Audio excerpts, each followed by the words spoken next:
Hello guys, I wanted to be just really quick here. I'm really sorry that I have not been uploading videos as usual. I really am swamped with everything, and just before we get started I just wanted to say that I'm trying to get back on track, but I have been having a lot lately. I got an internship, so that's great, but that takes up most of my time, and I also have to write my thesis by the end or middle of November, so that is also something I'm working on. So I have just a lot of things. Also, I have an organization where I'm helping out, and it just takes up all my time usually, but I am trying to put out videos nonetheless every week. I'm speaking in English now because I felt that this topic needs to be in English to reach everyone that knows English or can speak English or understands English, because it is a topic that is really important to me, and I just want to be relevant, to be honest, to be, out there and say what I think about this topic and what I have learned, because as you can see in the title, this is my first episode, my first video about singleness, about my season of singleness and what I've learned during this time period that I was in it, that I'm in it right now. I just wanted to grab a bunch of information that I collected throughout the years and just wanted to share with you. I'm still single, and I'm intending to being single for now. I'm not searching for a partner or anything because I feel that God called me to be single in this time period of my life. I don't know how long it will be, or how long this will gonna last. I'm really sorry.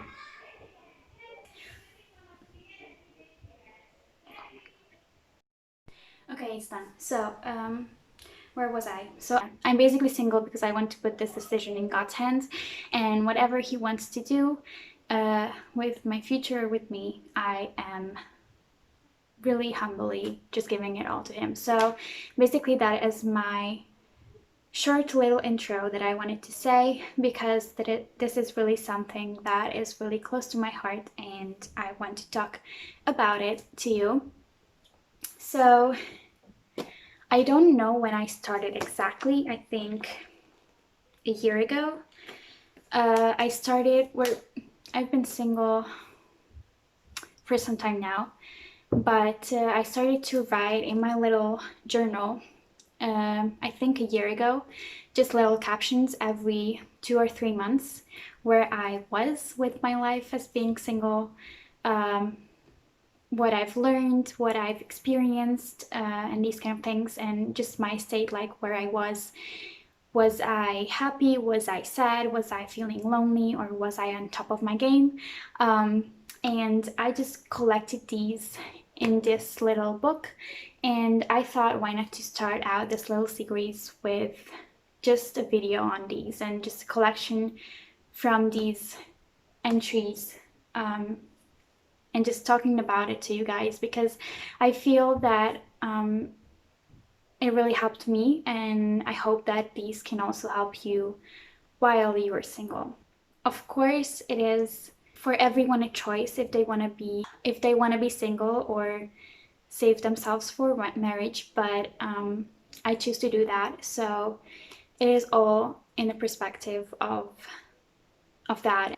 It is optional. It's not something that, I want to say that if someone is not doing that, it's a bad person. I just want to share my side of the story. So one thing I learned is to learn to receive. It is probably also due to like who I am. I tend to accept things really badly, or I just cannot, because I just feel that I have to do everything myself. And I had this conversation with my pastor a few months back, where he was saying that basically throughout history and with the man and woman roles, it was always messed up because of the fall, because of, you know, our history as human race, that men have to learn how to give love and how to care about a woman, and women have to learn how to receive the love and how to accept. So there was one thing that I learned, and I did not have to be in a relationship. So that was interesting. Also, just love life and be happy with myself and value myself and love my life around me. Be thankful and grateful for what I have, and be thankful of the season that I'm in right now.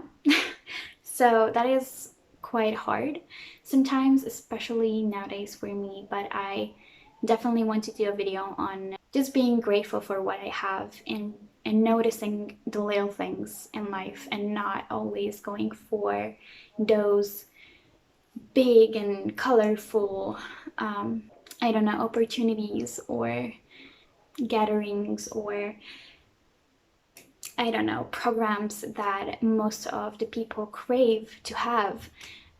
Just find happiness in the little things, like going out for a walk, or having a really deep conversation with your friends, or, you know, enjoying the summer rain, or I don't know, being out in the sun playing with your cousins. I don't know, like these small things that can be really priceless, and they do not even cost anything. Like, you don't have to sit in a fancy cafe and have fancy latte and, you know, put it out on Instagram, but just have time in and love your relatives and your relationships, nurture them and stuff. So I think it is really important.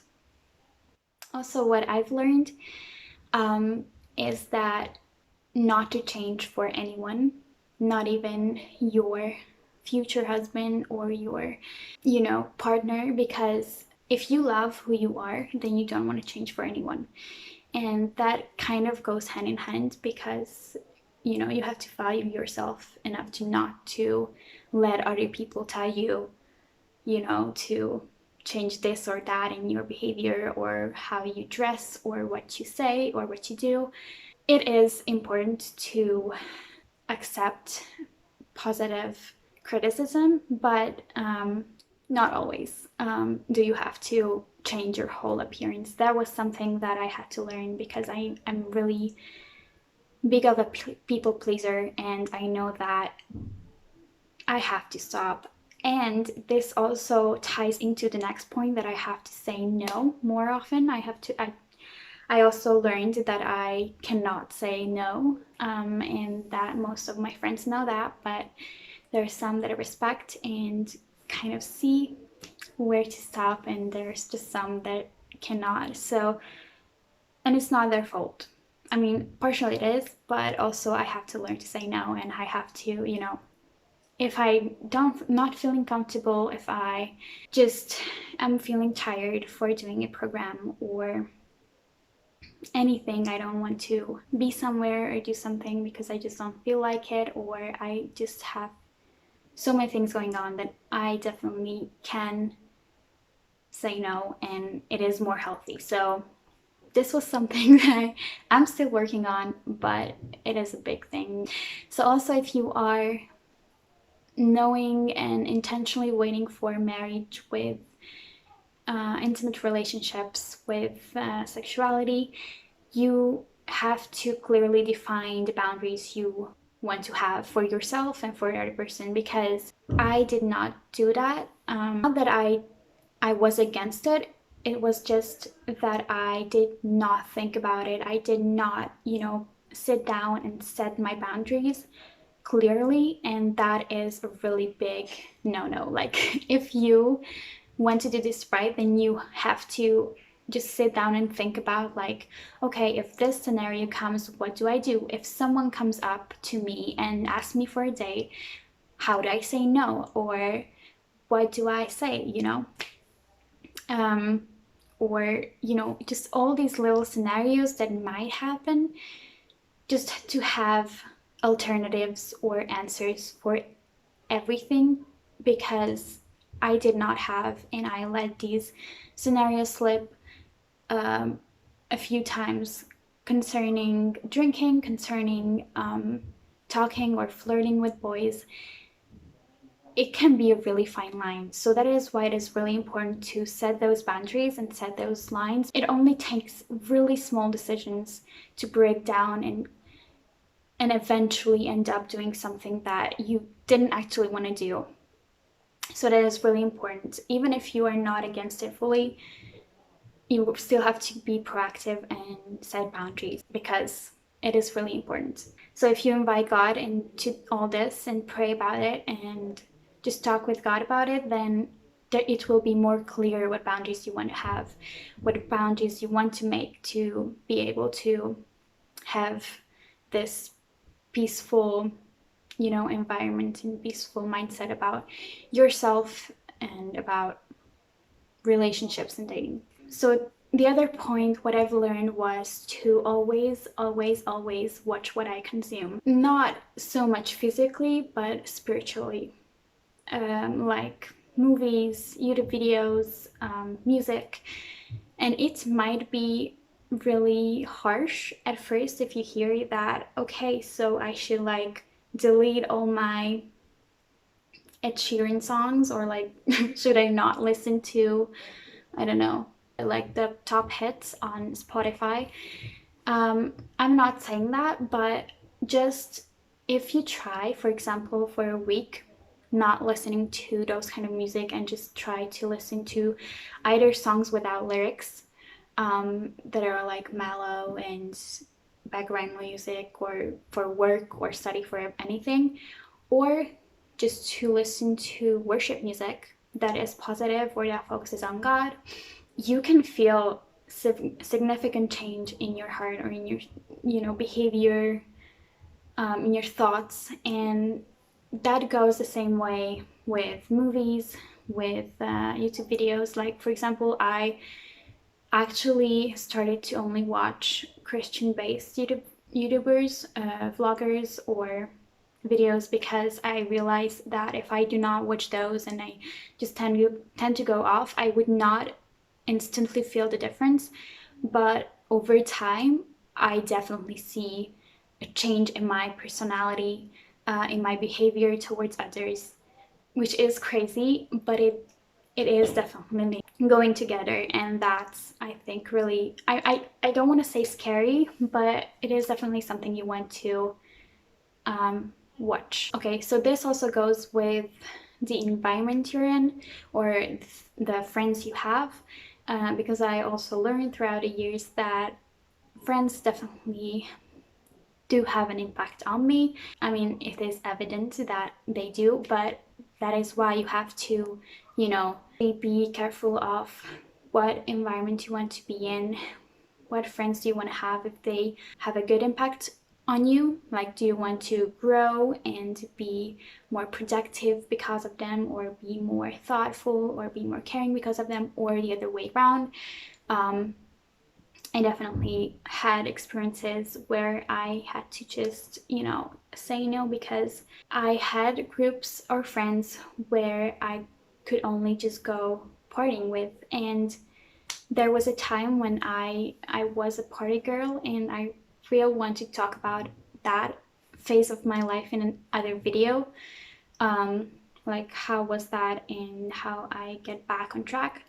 But it definitely changed me. So it is really important what friend group you have and what you talk about, words they use. It is all in the small things, I assure you. But all in all, I want to say that the most important thing is that you want to have patience with yourself, because things do not change over time. But if you invite God into it and just ask Him to guide you, ask Him to, show the little things what you can change about yourself, then you can slowly but surely see differently. Because I know that sometimes I'm super harsh on myself and I just want to change and things to be changed in my heart like super fast. But I just had to realize that these things do take time, and you have to be consistent, you have to be patient. But if you do these things and you set out your values and you set, the goals you want to have, and just focus on yourself in this season, then a lot of things can be changed, and you can grow so much because of God. So I wanted to share these few points with you, because I grew a lot from these, and I hope that it was helpful for you too. I will come with the next video, hopefully next week. So stay tuned for that. And if you want to browse any of my videos, then feel free to do, or like this video perhaps also if you liked it. So yeah, we will see each other in the next video, and until then, have a beautiful week.